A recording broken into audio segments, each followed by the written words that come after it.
नमस्कार, स्वागत है आपके मेरे YouTube चैनल लीगल लवर्स पे। देखिए, फाइनली AIB20 के एग्जाम्स की डेट नजदीक आ चुकी है। 30 नवंबर 2025 को पूरे इंडिया में एक साथ ये पेपर कंडक्ट होने जा रहे हैं। लॉ की फील्ड से रिलेटेड जो स्टूडेंट्स हैं, खासकर फाइनल ईयर के स्टूडेंट, क्योंकि जो लोग फाइनल ईयर के स्टूडेंट हैं और उनकी किसी भी सब्जेक्ट में पहले किसी सेमेस्टर में बैक नहीं लगी हुई है, यानी कि आराम से वो पास करते हुए फाइनल ईयर तक आ चुके हैं और फिलहाल फाइनल ईयर परसुइंग स्टूडेंट हैं, वो भी AIB20 के एग्जाम्स में बैठ सकते हैं। उनको भी एलिजिबिलिटी प्राप्त है कि वो इस पेपर को दे सके। और साथ ही साथ मेरे वो भाई बहन जो एडवोकेट के रूप में रोल हैं अपनी अपनी स्टेट की बार काउंसिल में, वो भी इस पेपर में अपनी किस्मत आजमाएंगे। ऐसे स्टूडेंट जो पिछले कुछ पेपरों में सफल नहीं हो पाए, या ऐसे स्टूडेंट जो पहली बार इस पेपर को देने जा रहे हैं, उनके लिए बहुत बेहतरीन सी स्ट्रेटजी लेकर के आज मैं आप लोगों के सामने आया हूं। और कुछ ऐसी चीजें जो शायद अभी तक आप लोगों को किसी ने भी नहीं बताई, या कुछ लोगों ने अपनी बहुत सारी वीडियोस में बहुत सारे कंफ्यूजिंग जो टिप्स दे डाले हैं, उन सारी चीजों को वाइप करने के लिए, उन चीजों को साफ करके आप लोगों को एकदम बिल्कुल गोल पर हिट मारने से रिलेटेड ये वीडियो मैं आप लोगों के सामने लेकर के आऊं, ताकि कम समय में आप लोग इस पेपर को बेहतर तरीके से सॉल्व कर सकें। और ये पेपर जो कि सिर्फ पास होने के लिए ही जाना जाता है कि इसको आप क्वालिफाई कर लीजिए, बस इसमें कोई जरूरत नहीं कि आप टॉप करने पर दिमाग लगाइए, आप बस इसको क्वालिफाई कर लीजिए, आपकी सारी समस्या का समाधान हो जाएगा।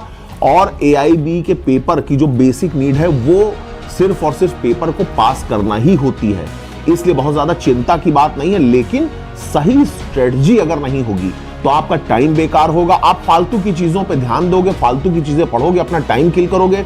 इसीलिए आप लोगों के सामने मैं कुछ बहुत ही बेहतरीन और नॉलेज से भरी चीजें आज लेकर के आया हूं, जो आप लोगों को ना ही मैंने अपने प्रीवियस वीडियो में अभी तक बताई होगी, ना ही किसी भी कंसल्टेंट ने जो भी इस प्रकार की वीडियोस लेकर के आ रहे हैं उन्होंने बताई होगी, जो आप लोगों के लिए जानना बहुत ज्यादा जरूरी, ताकि आप लोगों का समय खराब ना हो।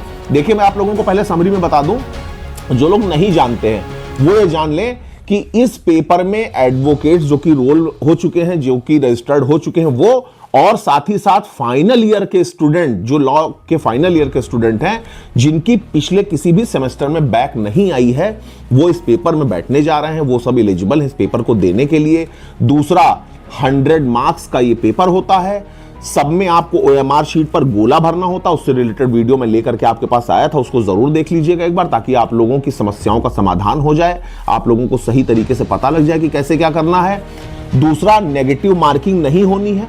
3.5 घंटे का ये पेपर होता है, 3.5 घंटे का समय आप लोगों को मिलता है, जिसमें आप लोग ये पेपर दे सकते हैं। और सबसे इंपॉर्टेंट बात यह है कि पहले ये पेपर ओपन बुक एग्जामिनेशन हुआ करता था, यानी कि कोई भी जो अभ्यर्थी था, कोई भी जो स्टूडेंट था, वो कितनी भी बुक कैरी करके ले जा सकता था। लेकिन इस बार 2025 में जब आप ये पेपर देने जा रहे हैं, तो इस प्रकार की कोई सुविधा आपको नहीं मिलने वाली है। आप केवल बेयर एक्ट ही कैरी कर सकते हैं। अब उस बेयर एक्ट को कैरी करने में भी जो लैकूना है, वो मैं आप लोगों को क्लियर कर दूं, ताकि आप लोग कहीं ऐसा ना हो कि वो काम कर बैठें और उसके बाद समस्या में आ जाए, या उसी काम के भरोसे रह जाए और पता लगा मौके पर आप लोगों को नुकसान हो जाए। देखिए, जो पेपर एग्जामिनेशन जो कंडक्ट कराने वाली कमेटी है, जो ऑर्गेनाइजेशन है, उसने इस चीज को भी क्लियर कर दिया है कि इस बार जो AIB के पेपर होंगे बार काउंसिल के, उसमें आप अपने हाथ से जो शॉर्ट नोट्स वगैरह बना करके रखते हैं, कि आपने कुछ अपने शॉर्ट नोट्स बना लिए, 4-6 पन्ने अपने हिसाब से लिख लिए, समरी लिख ली और उसको आप लेकर चले गए, वो भी आप नहीं कर सकते।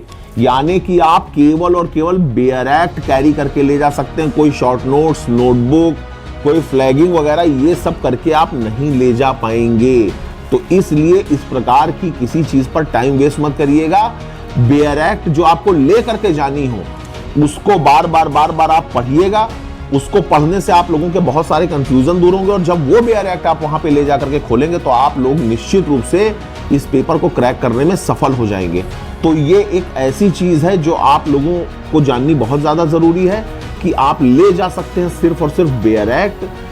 सबसे ज्यादा जो सबसे ज्यादा इंपॉर्टेंट चीज है वो ये है कि जो 3.5 घंटे का आपका एग्जामिनेशन होने वाला है, उसमें जो पहला 1 घंटा होगा, बहुत ध्यान से सुनिएगा और इस बात पे बहुत ज्यादा ध्यान दीजिएगा जो पहला 1 घंटा होगा, बहुत सारे स्टूडेंट्स क्या करते हैं कि उनको एमआर शीट मिली तो वो सोचते हैं कि 1 बाय 1 वो सारे की सारी चीजों को करते ही चलें, सारे के सारे क्वेश्चन उनके सही हो जाएं। बिल्कुल भी इस पर दिमाग मत लगाइएगा। सबसे पहले 1 घंटे आप घड़ी अपने सामने रखना, 1 घंटे में आप उन क्वेश्चंस को सॉल्व कर लेना जो आपको आते हैं, चाहे वो क्वेश्चन नंबर 1 हो, चाहे वो क्वेश्चन नंबर 50 हो, चाहे वो क्वेश्चन नंबर 65 हो। ऑल्टरनेट सीरीज में जो भी क्वेश्चंस आपको आते हैं पहले आप उनको सॉल्व कर लीजिएगा। उसके बाद जो क्वेश्चंस आपको नहीं आते हैं फिर उनको बैठ करके ढूंढिएगा, क्योंकि बहुत ज्यादा स्टूडेंट केवल इसी चीज में अपना पूरा टाइम किल कर देते हैं।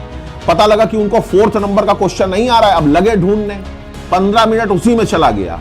अब जो आ रहा है, जो क्वेश्चन उनको आते हैं, पता लगा वहां तक वो पहुंच ही नहीं पाए, फिर हड़बड़ी में जब उन क्वेश्चनों को उन्होंने सॉल्व किया लास्ट टाइम में, जब उनके पास समय ही नहीं बचा, तो पता लग रहा है कि गोला गलत भर दिया। वो क्वेश्चन जो उनको आ रहे थे, जो 10-5 क्वेश्चन वो सही कर सकते थे, वो क्वेश्चन भी उसी टेंशन में उनके खराब हो जाते हैं, गलत हो जाते हैं। तो इन चीजों पर बहुत ज्यादा ध्यान रखने की जरूरत है।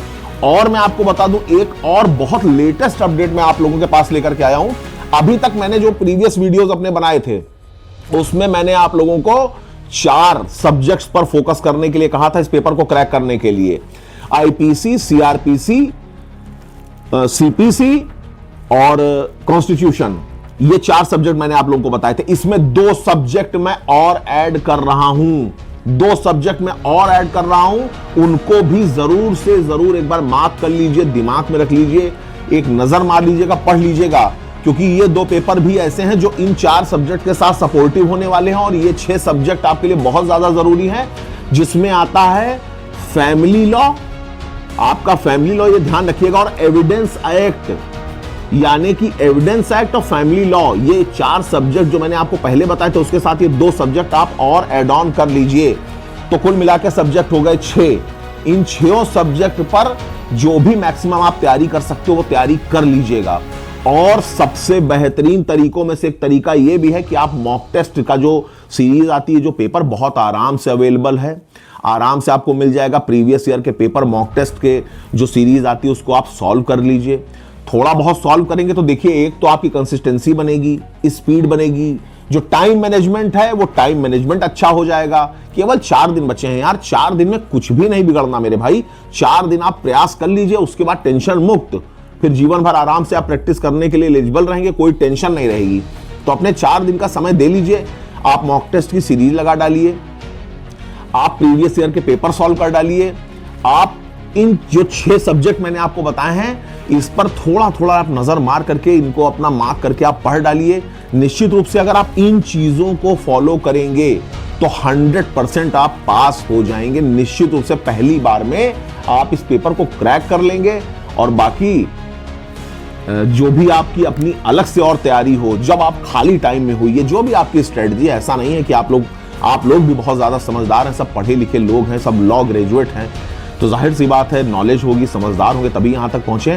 तो अपनी स्ट्रेटजी को भी आप बिल्कुल अपने साथ लेकर चलिए। लेकिन मैं ये जो भी कुछ आपको बता रहा हूं वो अनुभव के आधार पर बता रहा हूं। मैंने इस पेपर को पहली बार में क्रैक किया था, उस एक्सपीरियंस के आधार पर मैं आप लोगों से अपनी जो भी कुछ जानकारियां हैं, जो भी कुछ नॉलेज है, जो भी कुछ एक्सपीरियंस है, उसको शेयर कर रहा हूं।